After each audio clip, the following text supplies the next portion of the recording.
máquinas rotativas, ¿ya? Sean motores o sean generadores, por la fuente de alimentación. Y podemos decir, ok, yo tengo máquinas en corriente alterna o yo tengo máquinas en corriente continua, ¿cierto? Es una forma de clasificarlos. La otra forma de clasificar a sus máquinas rotativas, ¿ya? Nos vamos solamente a los de corriente alterna. Yo las puedo clasificar según la velocidad del campo magnético.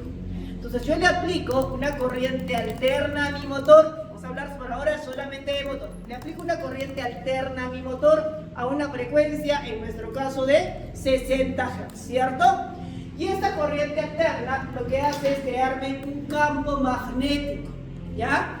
Y ese campo magnético es variable en el tiempo. ¿Qué quiere decir eso? Va a una determinada velocidad, ¿ok? A esa velocidad se le llama la velocidad de sincronismo. Esa velocidad de los flujos magnéticos depende de la frecuencia y de la cantidad de polos de su máquina. ¿Perfecto? Entonces, la ecuación que hemos dicho, la velocidad de sincronismo de los flujos magnéticos va a ser igual a 60 veces la frecuencia sobre la cantidad de pares de polos. Ya recuerden que su núcleo magnético se magnetiza y se comporta como un imán norte-sur, siempre va en pares. O 120 veces la frecuencia sobre el número de polos. ¿Ok? Velocidad de los flujos magnéticos. Si la velocidad del flujo magnético es igual a la velocidad física del rotor, nuestro rotor va a ir a una velocidad. Si las dos velocidades son iguales, se llama eso máquina síncrona, ¿ya? Porque mantiene la misma velocidad, ¿ok? Pero si la velocidad física del rotor es ligeramente menor a la velocidad de los flujos magnéticos, se le llama a ese tipo de máquina asíncrona, sin sincronismo, ¿ok? Entonces, las máquinas de corriente alterna se dividen en dos: máquinas síncronas y máquinas asíncronas, ¿ok? Vamos a hablar ahora de las máquinas asíncronas, solamente de las máquinas asíncronas. Las máquinas asíncronas son también llamadas máquinas de inducción porque trabajan bajo el principio de inducción electromagnética. ¿Cuál es el principio de inducción electromagnética? El de un transformador. Aplico voltaje a una bobina y se induce tensión en la otra bobina, ¿cierto? Pero ahora es rotativo. Entonces, aplico voltaje a una bobina, la que está en el estator, y se induce un voltaje en la otra bobina o en el otro conductor que está en el rotor. ¿Cuál es la diferencia? Que el conductor o bobina que está en el rotor lo cortocircuito. Y si yo hago un cortocircuito, ¿qué aparece automáticamente? Una corriente, ¿cierto? Se dispara la corriente. Y esa corriente me crea algo que se llama la fuerza de Lorentz. Y esa fuerza de Lorentz no es más que el torque, el movimiento de la máquina. Entonces, para que funcione una máquina asíncrona o una máquina de inducción, el circuito del rotor debe estar sí o sí cortocircuitado. Si está abierto, no hay movimiento. ¿Ok? ¿Sí? ¿Claro? Perfecto. De ahí, en el caso de las máquinas asíncronas o máquinas de inducción, su clasificación va en dos tipos. ¿Cómo se puede clasificar eso? Según la construcción del rotor. Y según la construcción del rotor puede ser un motor de inducción, jaula de ardilla. Motor de inducción, jaula de ardilla. Nos vamos al motor de inducción, jaula de ardilla. Solamente la diferencia radica en el rotor. Ya solo la diferencia radica en el rotor. Vamos a ver una imagen donde se pueda ver más visiblemente el rotor. Este viene a ser mi rotor. ¿Hay bobinas en el rotor? No, no hay bobinas, ¿cierto? No tengo bobinas en el rotor. Entonces, ¿cómo funciona este? Es un núcleo magnético en el cual se colocan barras de cobre. Ya, estas vienen a ser mis barras de cobre. Son ligeramente inclinadas para mejorar el comportamiento del torque.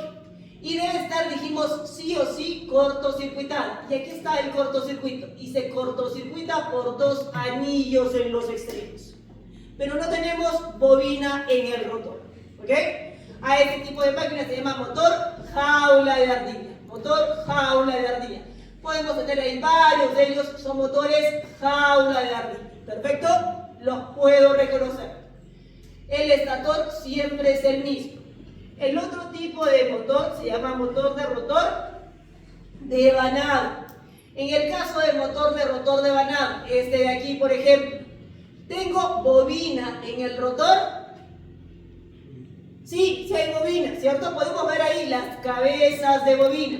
Ah, tengo bobina en el rotor. La conexión, aquí está, la bobina del rotor. Son 3 bobinas. ¿Qué conexión tengo? Una conexión estrella. Siempre se tiene una conexión estrella. Tengo, por lo tanto, un terminal de salida.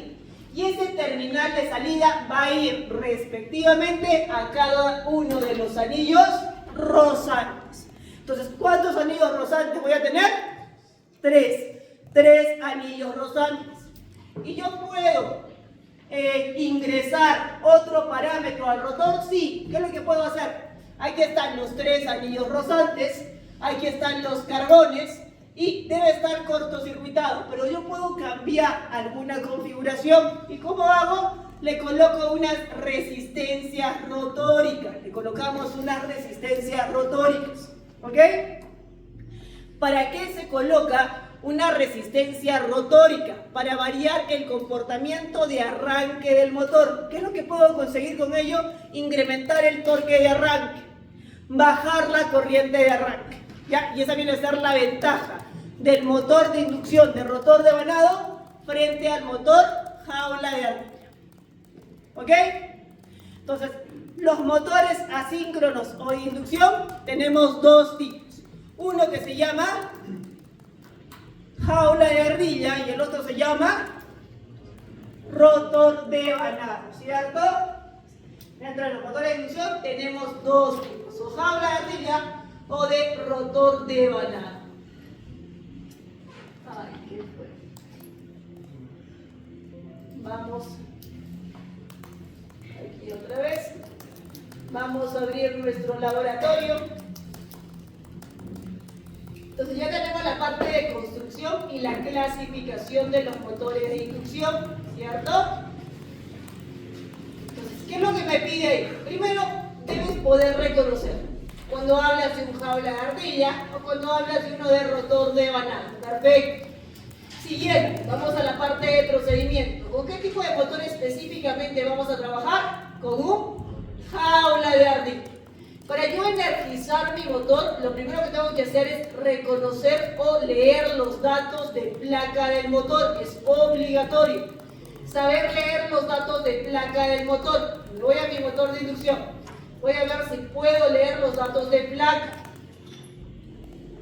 Datos de placa. Busco unos datos de placa, digamos este de aquí. Se consigue ver más o menos, ¿cierto? Vamos a ver aquí. Hay un poquito más, ¿no?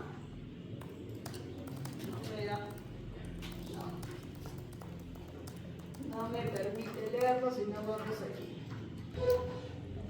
Vamos a agarrar otros datos de placa de nuestro motorcito. Este aquí, si se consigue ver, mejor, creo, ¿no? ¿Mejor que el anterior?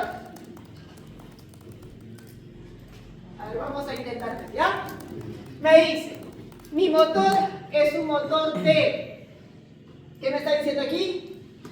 Trifásico. No, es un motor trifásico, ¿cierto? Es un motor de inducción trifásica, cuya potencia de salida del motor es de 37 kilowatts, si lo quieres ver en kilowatts, o 50 HP, si lo quieres ver en HP, perfecto.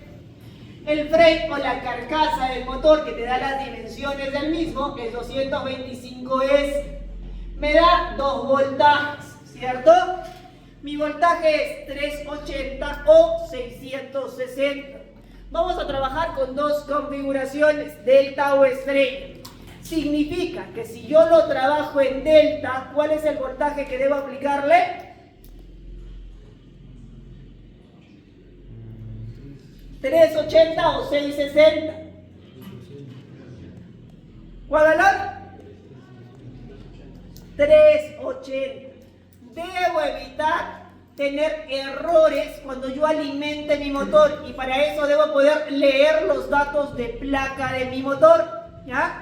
La menor tensión corresponde a delta, la mayor tensión corresponde a estrella, si estoy hablando solo de dos configuraciones, delta o estrella, ¿ok? El voltaje que me indica el dato de placa es el voltaje entre líneas. Entonces, más o menos lo que les he puesto aquí para ese caso.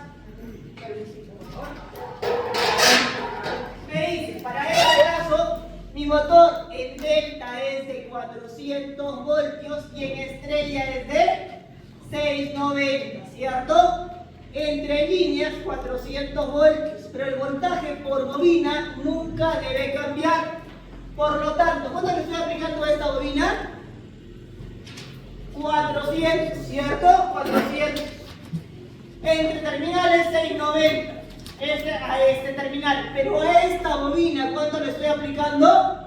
Sería 690 sobre raíz de 3. ¿Cuánto sería eso? 400 voltios. ¿Ok? El voltaje por bobina no cambia. La configuración cambia a diferentes niveles de tensión, pero el voltaje por bobina nunca cambia. ¿Por qué debemos tener cuidado? ¿Qué pasa? Si me dice aquí 380 en delta y yo le aplico en delta 660, significa que a la bobina le estaría llegando 660 voltios. ¿Qué es lo que va a suceder? Voy a quemar el motor, lo voy a reventar en menos de 5 minutos. ¿Por qué? Porque no aprendí a leer los datos de placa del motor. ¿Sí? ¿Qué pasa si en lugar de 660 en estrella yo le aplico 380?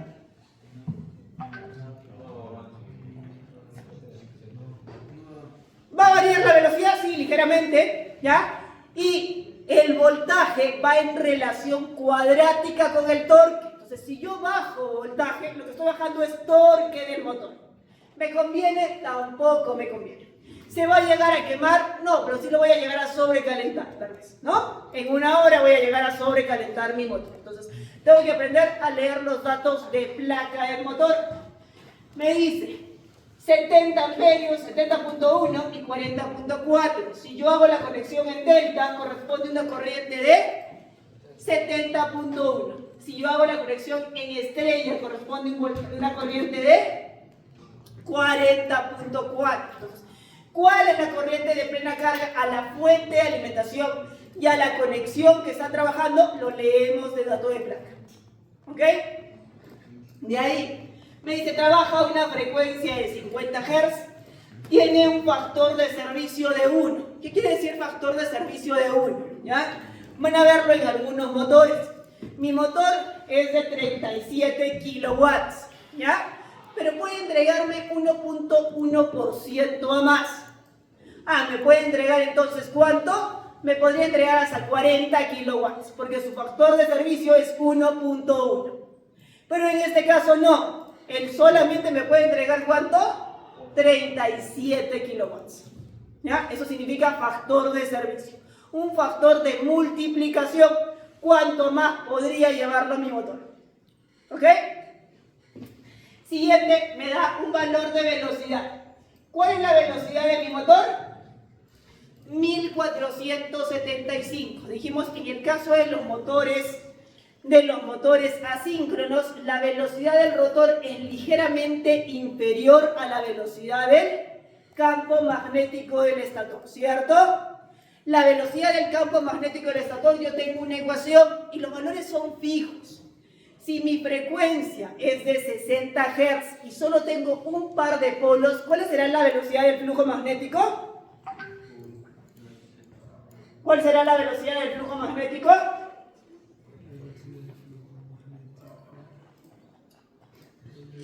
No escucho. ¿Cuánto será? La fórmula de la primera. 6 60F sobre P. Mucho la frecuencia de 60 Hz y tengo un par de polos. ¿Cuánto será la velocidad del flujo magnético, de la velocidad de los campos magnéticos? 3600 revoluciones por minuto. Si yo tengo dos pares de polos, ¿cuál será la velocidad? 1800. Si yo tengo tres pares de polos, ¿cuál será la velocidad? 1200. Y así sucesivamente, ¿cierto? Entonces ya sé cómo calcular la velocidad, ¿sí? Si la máquina no es de 60 Hz, sino de 50 Hz. Perfecto. Ya no va a ser 3600, sino será 3000 RPM. Los valores son fijos, ¿ya? La velocidad o la frecuencia de nuestro sistema es fijo, es 60 Hz. Entonces, mi valor de velocidad de flujo magnético también es fijo. Si aquí me dice 1475 RPM, significa que la velocidad del flujo magnético, ¿cuánto será? ¿No necesita decir ahí cuántos polos tiene la máquina? No, dijimos que es ligeramente superior. Ustedes van a deducir la cantidad de polos por ese dato. ¿Cuánto será la velocidad?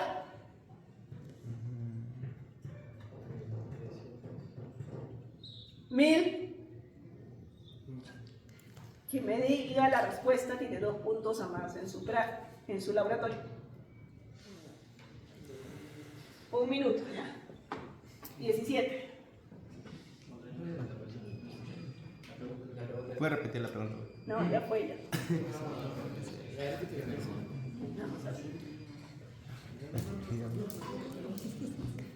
Si tienen ahí la respuesta. Si me acaban de decir hace un ratito, sé que 2, 3 minutos. 2250. No, 1400. 1500. 2 puntos a más, ¿cierto? ¿Qué dijimos? La velocidad de los flujos magnéticos es ligeramente superior. No puede ser 1800. ¿Sí? Tendría que ser entonces obligatoriamente 1500. ¿A qué frecuencia está trabajando? Y por aquí me debe decir la frecuencia. Aquí está. Está trabajando una frecuencia de 50 Hz. ¿Cierto? ¿Cuántos polos tiene la máquina? 2 pares de polos o 4 polos. ¿Necesita esa información estar ahí? No, yo la deduzco. ¿A través de qué? A través de la velocidad. ¿Ok? ¿Claro? Entonces la velocidad que aparece en dato de placa es la velocidad del rotor. La velocidad del campo magnético yo la deduzco, es ligeramente superior. Entonces es importante leer los datos de placa de nuestro motor. ¿Sí? Seguimos aquí. Entonces anotamos los datos de placa antes de energizar.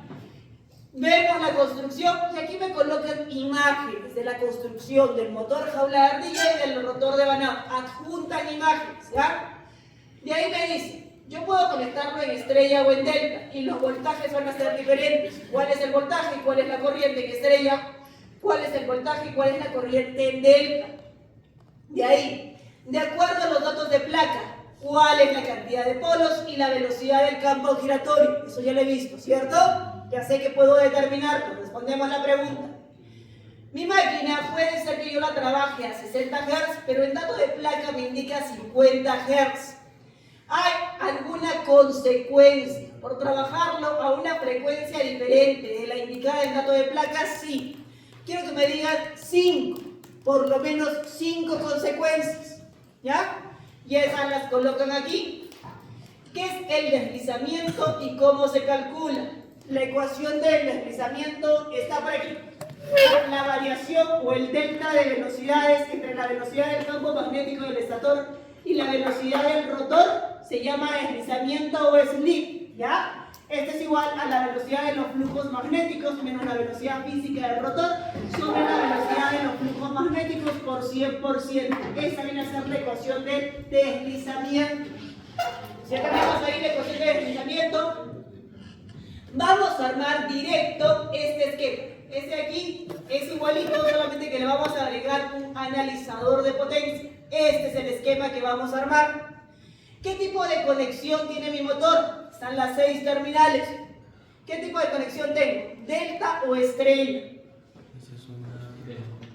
delta, perfecto. El estaría porque lo reconozco porque tengo un punto común, ¿cierto? Y ahí no hay punto común. Los que se equivoquen en la conexión tienen 4 puntos menos. Vamos a dar las indicaciones. Esto es bobina. U1, inicio de bobina. U2, fin de bobina. ¿Ya? Esto es bobina. No es cable de conexión, es bobina. ¿Ya? No me van a puentear las bobinas. Si hay algún error en la conexión, 4 puntos menos. ¿Estamos? Hacemos la conexión, colocamos amperímetro, voltímetro y un analizador de potencia. ¿Ya? De ahí, ¿qué es lo que vamos a hacer? Vamos a de una vez completar esta tabla. En esta tabla voy a variar el torque. Torque inicial 0. Voy a variarlo hasta llevarlo a la corriente nominal. Si el dato de placa me figura como corriente nominal 5 amperios, hasta 5 amperios. ¿A qué valor de torque corresponde? No lo sé. Lo tengo que llevarlo hasta la corriente nominal. Anoto velocidad, potencia absorbida por el motor y el resto de valores son calculados.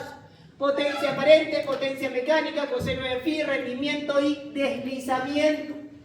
Una vez que haya terminado la tabla, me voy otra vez arriba y completo esta información de los datos de la tabla. Dice, calcular el deslizamiento, me pide 3. 1 en vacío, la primera columna. 2 a plena carga, la última columna de la tabla. Y 3, dato de placa del motor. ¿Ya? Voy a evaluar si el deslizamiento a plena carga y el dato de placa son iguales o no.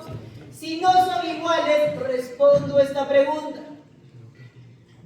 Ya hicimos la tabla, vamos a usar los gráficos. ¿Cuántos gráficos son? 1, 2, 3, 4, 5, 6 gráficos. 6 gráficos en función del torque. Consideren los datos de placa e indicar bajo qué condiciones está funcionando el motor. De la tabla sale esta respuesta. ¿Qué tendencia tiene? De los gráficos sale esta respuesta. ¿Cuál es la operación del motor? Igual, responden aquí. ¿Ya? Revisamos todo el laboratorio excepto observaciones y conclusiones que son para la noche y el trabajo de investigación que esté en el campus. Vamos a modificar un poquito nuestro trabajo de investigación. Ya en el trabajo de investigación 1 me van a colocar. Yo les he hablado de algo que se llama resistencias rotóricas. Entonces, ¿por qué se coloca resistencia rotórica en el motor? Y cuando en la máquina de inducción se coloca una fuente. ¿Ya? Eso se llama doblemente alimentada. Cuando en la máquina de inducción se coloca una fuente en el lado de rotor. ¿Sí? Esto no me hace. Y esto es para presentar ahora. ¿Perfecto? ¿Sí? Recuerden que eso ahí se hace a mano. Entonces, ¿qué les estoy pidiendo? Cuando colocamos resistencias rotóricas, ¿para qué nos sirven? ¿Ya? Pueden justificarlo con algunas ecuaciones. Esa es la primera pregunta. Y la segunda pregunta es cuando nosotros colocamos una fuente en lugar de solamente parámetros, una resistencia rotórica. Cuando se coloca una fuente en el lado del rotor. ¿Sí?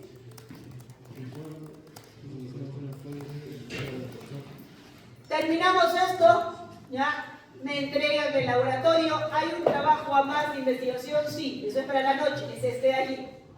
Comparar el torque de control directo con un control escalar del motor de inducción. Cómo funciona el control de torque directo y cómo este se asemeja al control de motor de corriente continua. ¿Ya? Eso es para la noche. ¿Alguna consulta? Es a mano, los dos son a mano. El que acabo de mostrarles, ese es para medianoche. ¿Sí? ¿Sí? ¿Cuál es para la noche? Este que está remarcado en azul, ese es para la noche.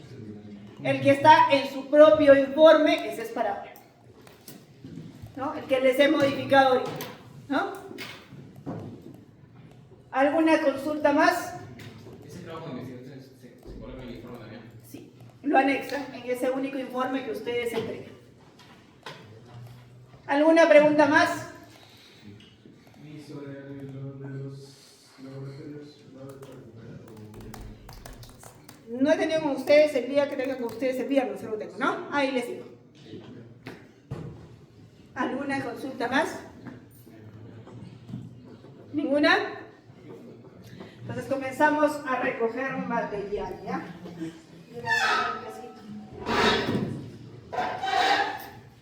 Comenzamos una por mesa para recoger material, ¿ya? Yo recojo.